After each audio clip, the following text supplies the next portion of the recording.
Hey everyone, I'm Olivia Sanders, and today I want to share how I handled some seriously toxic people in my life.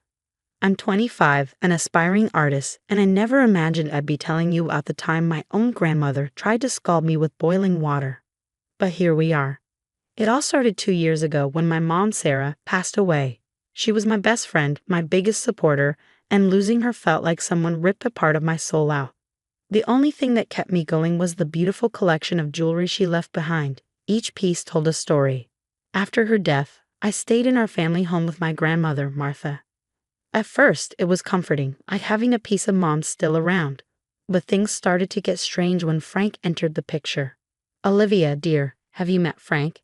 He's such a gentleman," Grandma asked me one day.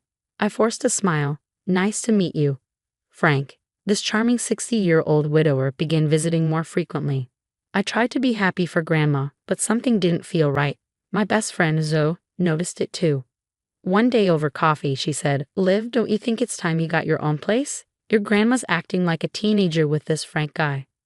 I sighed. "I know, but I can't just leave her. Plus, all of Mom's stuff is still there." Zoe gave me a knowing look. "Your mom would want you to live your life, not babysit your grandma." She had a point, but I couldn't shake the feeling that I needed to stay. Work became my escape.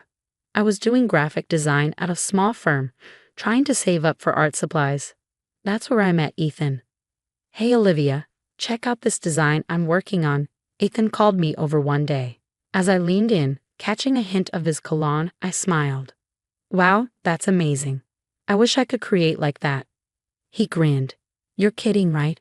Your work is incredible. You should really consider doing your own art full-time." I blushed, feeling butterflies in my stomach. Ethan understood me. He saw the artist in me struggling to break free. But every time I felt like I was moving forward, something at home would pull me back. Like the night I met Frank's son, Derek, at a family dinner. "So Olivia?" Derek asked, his eyes flicking between me and his dad. "How long have Frank and your grandma known each other?" I shrugged. "A few months, I guess." "Why?" Derek's expression tightened. "No reason. Just curious."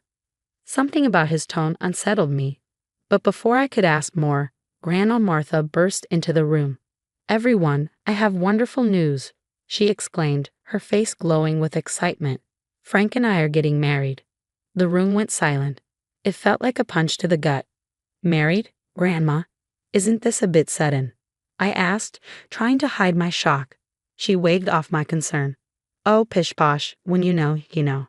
As everyone congratulated them, a heavy sense of dread settled over me. Something wasn't right, and I had no idea how bad it was about to get. This was just the beginning of a nightmare. In the weeks after Grandma's engagement announcement, everything spiraled out of control. One afternoon, I overheard her on the phone, her voice tense and anxious. "I'll get the money, I promise. Just give me a little more time." When I confronted her about it, she snapped. "It's none of your business, Olivia. Can't an old woman have some privacy?" I backed off, but my suspicions only grew. Things got even stranger when I noticed Mom's antique locket was missing from its usual place on my dresser. "Grandma, have you seen Mom's locket?" I asked, trying to keep my voice calm. She avoided my gaze. "Oh, that old thing. I probably moved it while cleaning. Don't worry about it." But I was worrying a lot. I called Zoe in a panic. "Zoe, I think Grandma's up to something shady. Mom's jewelry is disappearing, and she's being all secretive about money." "That doesn't sound good, Liv. Want me to do some digging?" Zoe asked. I hesitated. "Would you? I feel like I'm going crazy here." While Zoe played detective, I confided in Ethan during our lunch breaks. "I just don't know what to think anymore," I said, overwhelmed. Ethan reached across the table and squeezed my hand. "Hey, we'll figure this out. You're not alone in this." His touch sent a warm feeling through me, a brief respite from the chaos at home. But that peace didn't last. A few days later, Zoe called with disturbing news. "Liv, you might want to sit down for this. I found out your grandma's drowning in debt. And that Frank guy, he has a history of cozying up to wealthy widows and then disappearing with their money." My stomach dropped. "Oh God, Zoe, what do I do?" "We need solid proof. Keep your eyes open and document everything," she advised. For the next week, I was on high alert, watching Grandma's every move. The final straw came when I saw her sneaking out early one morning. a familiar jewelry box tucked under her arm. I followed her to a rundown pawn shop and watched in horror as she handed over piece after piece of Mom's jewelry. Unable to contain myself, I burst into the shop. "Grandma, what are you doing?" She whirled around, her face a mix of guilt and anger. "Olivia, you followed me? How could you?" "That's Mom's jewelry. It's all I have left of her," I shouted. The pawn shop owner awkwardly excused himself, leaving us alone in the cramped, cluttered space. Grandma's expression hardened. "You don't understand," she snapped. "Frank and I need the money for our new life together. Your mother would have wanted me to be happy. By selling her memories, by lying to me." I could barely speak, shaking with anger and disbelief. "You ungrateful child," she spat. "After everything I've done for you." I stepped closer. "Everything you've done? You mean stealing from me, lying to me, and planning to run off with some con artist?" Grandma's face contorted in fury. Before I could react, she grabbed a kettle of boiling water from a hot plate behind the counter and flung its contents at me. Searing pain exploded across my arm and shoulder, and I screamed, stumbling backward into a display case. The sound of shattering glass mixed with my cries of pain. Through the haze, I saw Grandma's face. No concern, no regret, just cold, hard anger. As I crumpled to the floor, cradling my burned arm, one thought became clear. The grandmother I knew and loved was gone.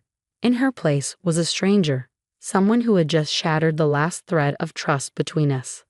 The pawn shop owner rushed back in, shouting about calling an ambulance, but all I could focus on was Grandma, frantically gathering up the jewelry with trembling hands. In that moment, as the pain threatened to overwhelm me, I made a silent vow. This betrayal wouldn't break me. It would fuel me to reclaim my life and my mother's legacy, no matter the cost.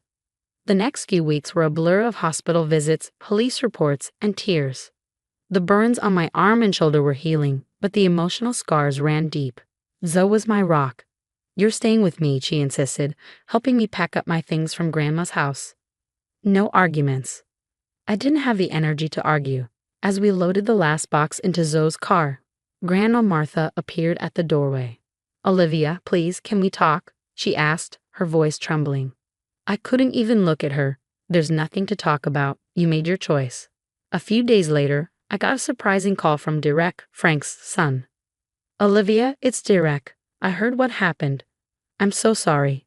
There's something you need to know about my dad." We met at a coffee shop and Derek spilled everything. How Frank had a history of charming wealthy widows, draining their accounts and vanishing. "It's a pattern," Derek admitted, his eyes filled with shame. "I've tried to stop him before, but he always slips away. Maybe this time, with your help, we can finally put an end to it." I was hesitant. I'm not sure I can handle any more drama. But Zoe, ever the fighter, wouldn't let it go. "We can't let them get away with this, Liv. We need a plan." Over the next week, we hatched a scheme. Derek would play along with Frank's wedding plans, pretending to support him. Meanwhile, we'd work with the pawn shop owner to set up a sting operation. "I feel bad for ratting out your grandma," the pawn shop owner admitted when we approached him. "But what she did to you, that ain't right," the pawn shop owner said as we finalized the plan. Ethan, meanwhile, was my rock. He came over after work, bringing food and offering a shoulder to cry on. But I found myself pulling away, the fear of being hurt again too overwhelming. One night, as we sat on Zoe's couch, Ethan reached for my hand. I flinched. "Liv, talk to me," he pleaded. "What's going on in that head of yours?" I couldn't meet his eyes. "I'm sorry, Ethan. I can't. Everyone I've trusted has betrayed me. My own grandmother tried to." My voice broke, unable to finish. Ethan's voice softened. "I'm not them, Olivia. I would never hurt you like that." "That's why I thought about Grandma too," I whispered. The hurt in his eyes was clear, but he didn't push. "I understand. Just know I'm here, okay? Whatever you need." The day of the sting operation arrived. We had set up hidden cameras in the pawn shop and wired Derek for sound. The plan was for him to bring Grandma Martha and Frank to the shop under the pretense of selling family heirlooms to fund the wedding. From my spot outside, I saw them enter, Grandma clutching her purse tightly, Frank's arm around her. Even from a distance, I could see the predatory glint in his eyes. As the door closed behind them, I took a deep breath. Whatever happened next would change everything. I just hoped we were ready for it. The day of reckoning came swiftly. I stood in the back of the crowded courthouse, my heart racing as the judge read out the verdict. Frank's smug smile disappeared as the word guilty echoed through the room. It was over.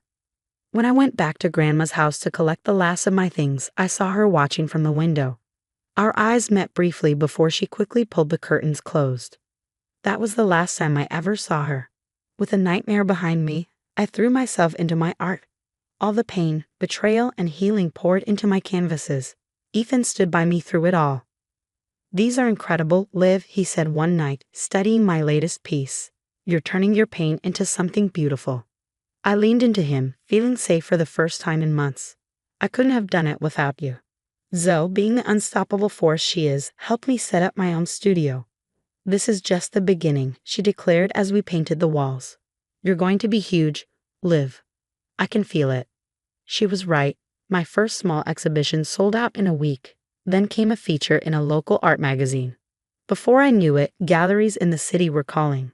On the night of my exhibition opening, I stood in awe, looking around at the vibrant crowd, my art on the walls, and Ethan beaming proudly from across the room. "To new beginnings," I toasted. "And to the family we choose," Zoe added with a smile. The pain of betrayal had forged me into something stronger, something unbreakable. As I raised my glass, I silently thanked the hardships that had led me here. They hadn't broken me, they had set me free. The story has come to an end, but now I have a question for you.